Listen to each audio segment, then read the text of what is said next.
Well, as we saw, the leader of the CCC, Nelson Chamisa's press briefing has been disrupted this morning.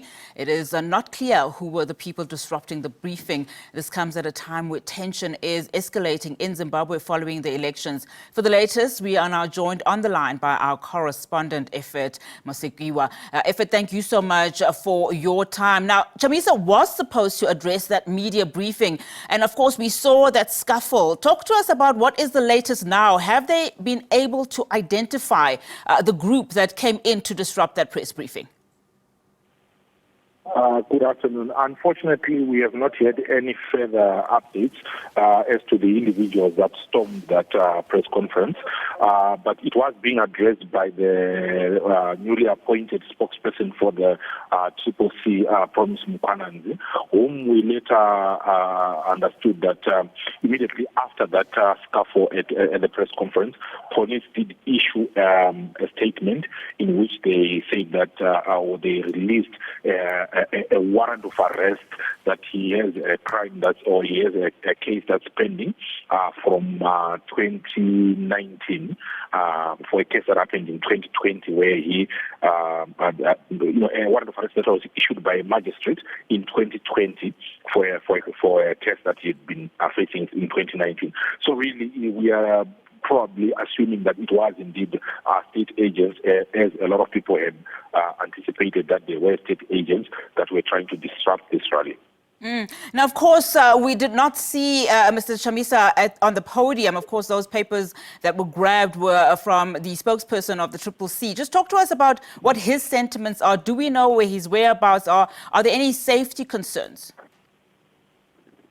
Well, I did try to get in touch with Mr. Chamisa, but unfortunately there's been no response from him. He has not even gone on social media to comment about what has just transpired. Probably he might speak at the end of the day, maybe once the presidential results begin, once the Zimbabwe Electoral Commission maybe begin to announce the presidential results. We really have not heard from Mr. Chamisa save for a day or the day of voting. That's when he last spoke to the media. So right now we are waiting for him to respond. But the sentiment we are gathering on the street is that authorities are now on the edge.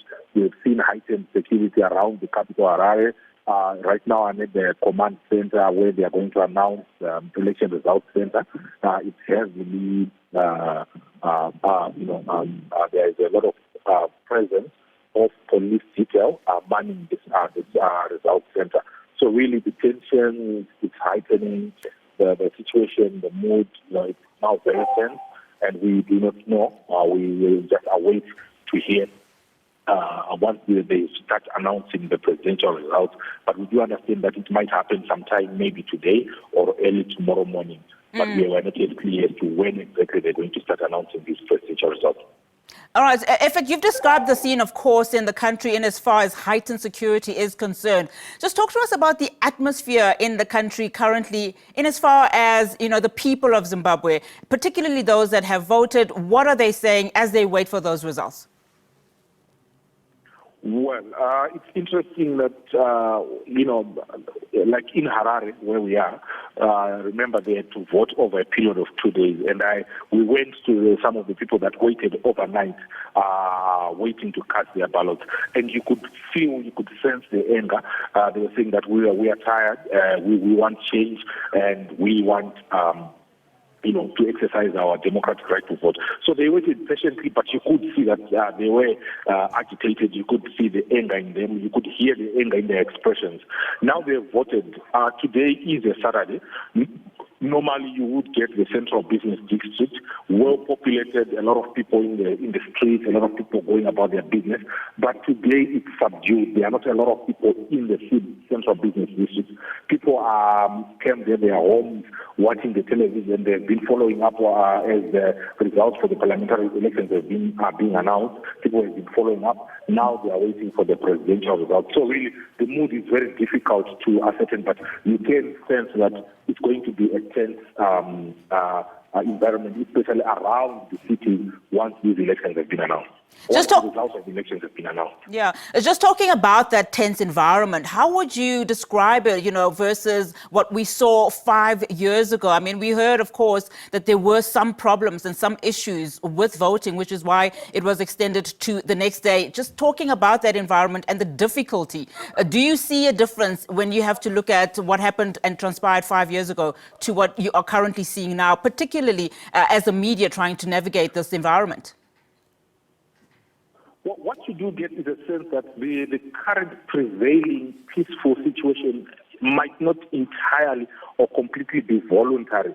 The government went out of their way to enforce some form of a peace. I hope it makes sense that people were actually forced to be peaceful. It's not really voluntary peace. You can sense that it's bottled. There's bottled up anger, which might erupt at any moment. So really, it's what you get, what you see when you speak to people, especially in the cities. In the rural areas, it's a bit different.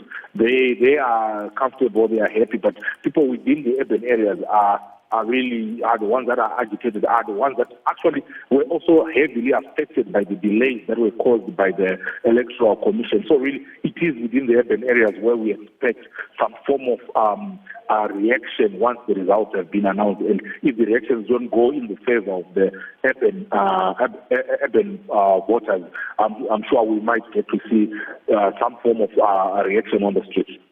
All right, Ephert, thank you so much for your update and your time. Of course, that was Ephert Musekiwa, and he's coming to us live there from Zimbabwe. Of course, tensions are rising as that situation escalates. And of course, we will keep going back to him just to get to understand what is now transpiring as the counting there continues.